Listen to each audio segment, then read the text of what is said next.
Para un deportista, los errores y las derrotas son motivo de aprendizaje siempre. Los buenos deportistas son aquellos que aprenden de sus errores y no vuelven a cometerlos una segunda vez, porque tienen el hábito de analizarlos y corregirlos inmediatamente.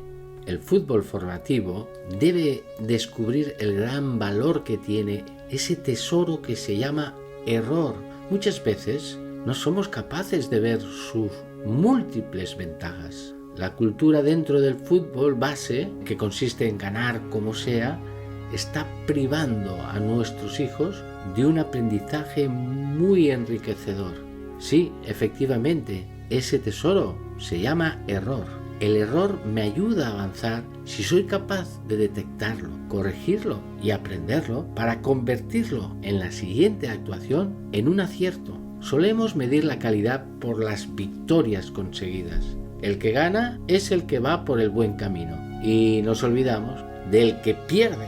No nos damos cuenta que el trayecto del joven deportista es muy largo y posiblemente el que estaba perdiendo puede llegar al final mejor preparado que el que iba ganando. Tengo un equipo de fútbol que lo gana todo. No tienes más que ver la cara de satisfacción de los padres y el orgullo de los chicos.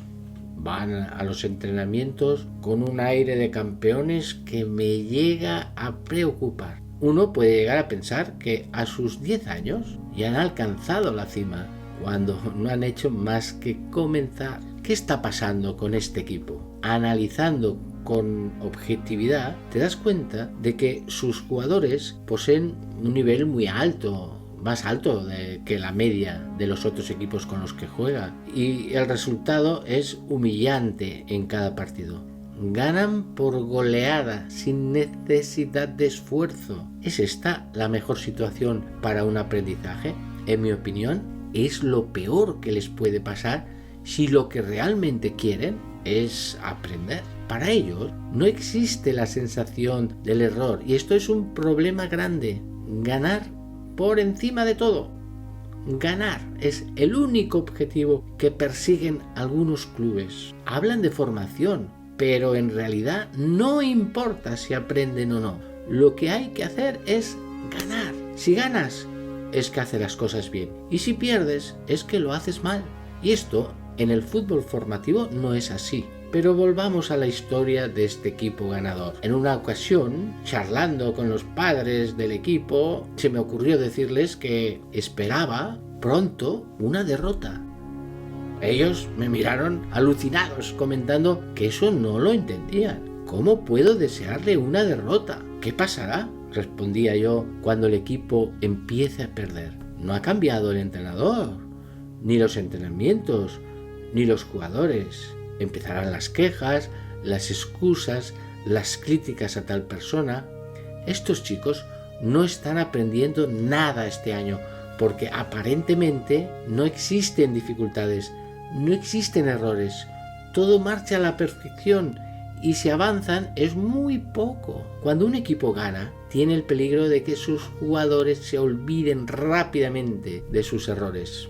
¿Para qué voy a cambiar? Si con lo que yo ya hago ganamos fácilmente. ¿Para qué me voy a esforzar más? Si esto ya es suficiente. Somos muy buenos. No nos gana nadie. En la misma entidad hay un equipo con jugadores de muchísima calidad que participan en la liga más complicada del mundo, que llevan muchos partidos sin ganar. Hay algo o muchas cosas que no funcionan. El equipo técnico y los propios jugadores analizan día a día sus errores, reflexionan y ponen todo su esfuerzo por mejorar en los entrenamientos aquellos aspectos que van detectando. Te das cuenta de la diferencia. En este segundo equipo se han descubierto conceptos tácticos erróneos, divisiones entre los propios jugadores. Algunos están pasando un mal momento. Las relaciones entre los padres se está deteriorando. Estos chicos tienen la oportunidad de cambiar muchos aspectos de su deporte con esfuerzo y con dedicación. Tienen en sus errores un tesoro que les llevará a crecer como personas y deportistas, siempre que todo esto se enfoque correctamente. Pongamos otro ejemplo. Siempre he defendido a los jugadores pequeños, los que no tienen poca estatura. Sabemos que en el fútbol base, si quieres ganar, el primer factor para la elección de jugadores es su talla física y su corpulencia. Los entrenadores que buscan solo ganar, cuando se presenta un jugador enorme, se les abren los ojos y ya no dudan en incorporarlos, como sea, a su equipo. Los jugadores pequeños son mal vistos porque les falta fuerza para disparar, son derribados con mucha facilidad y no pueden vencer en el juego por alto. La fuerza y la potencia de los jugadores corpulentos marcan la preferencia en las competiciones de fútbol base y también en el profesional. En realidad, estos jugadores más pequeños juegan con ventaja porque el camino es muy largo y mientras ascienden por esa ruta van analizando la razón por la que han perdido ese balón y corrigen y prueban y al final ese grandullón no es capaz de quitarles la pelota pese a ser superior físicamente. Los grandullones ganarán fácilmente y destacarán por el momento, por su potencia física, pero con el tiempo esos cuerpos y esa fuerza se van igualando. ¿Y quién estará más preparado?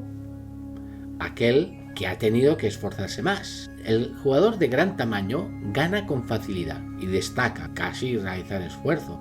Lanza desde lejos con mucha potencia, desplaza a sus rivales con un pequeño contacto, llega a todos los balones con un par de zancadas. Son jugadores que tienen la desgracia de no poder crecer tanto como los pequeños, porque no han tenido que esforzarse. No tienen errores aparentemente porque su situación es muy ventajosa. El jugador pequeño debe enfrentarse a dificultades grandes para desbordar a un jugador más rápido que él, y esto le va capacitando para conseguirlo mediante una buena colocación en el campo. Tiene que realizar un esfuerzo muy grande para no perder el balón ante un adversario que le dobla en fuerza, y esta situación hace que aprenda a dominar algunos secretos de la protección de balón que le servirán en el futuro. No podrá lanzar la pelota con tanta potencia y tendrá que mejorar su precisión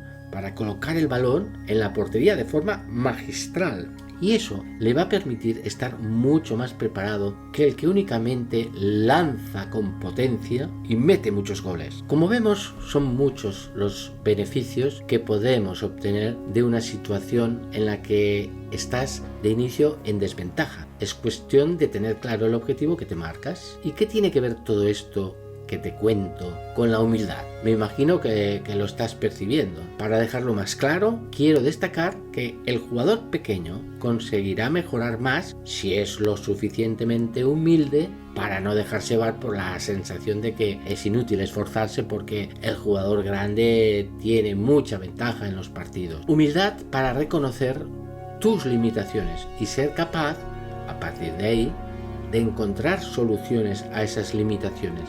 A eso me refería yo. Pero entonces, ¿hemos de despreciar a los jugadores grandes porque no pueden mejorar? No. Precisamente el jugador grande, si es humilde y reconoce que su ventaja le perjudica, si es capaz de ver que supera a los rivales por pura fuerza física y que eso no le permite mejorar, está en un buen camino. Procurará reforzar aquellos aspectos que no domina, aunque ahora no le hagan falta para conseguir la victoria. Sabe que más adelante las fuerzas se igualarán y que necesita estar bien preparado para cuando llegue ese momento. Si se relaja porque se ve superior, está perdido. Desde hace unos años decidimos colocar a los prebenjamines en una categoría superior, en la categoría benjamines, porque en su propia categoría ganaban fácilmente y podíamos decir que iba a ser un año perdido para su formación por los motivos que acabamos de comentar. He de aclarar que los que buscan ganar ni por asomo se les ocurre esa posibilidad. Los padres de estos prebenjamines empezaron un poco molestos por la situación ya que la diferencia de tamaño en estas edades es muy llamativa. Son partidos en los que ves a nuestros pequeños jugadores bien colocados, moviendo el balón de un lado a otro, intentando jugar al fútbol frente a unos gigantes, algunos 2 años mayores que ellos, que les superan en fuerza y tamaño. Preferíamos esta situación a la de mantenerlos en su categoría y ganar todos los partidos con facilidad, sin aprender absolutamente nada. Poco a poco, los padres fueron entendiendo que el resultado no importaba tanto, ya que no tiene comparación lo mucho que este año pueden aprender. Salen curtidos y salen preparados para jugar el siguiente año contra equipos de su misma edad y parece que vuelan. Un error es una nueva oportunidad para volver a intentarlo con más conocimientos que la primera vez. Hemos analizado la humildad en el deporte desde muchos puntos de vista diferentes y nos damos cuenta de lo importante que es para la formación de nuestros deportistas. Pienso que ha valido la pena el esfuerzo.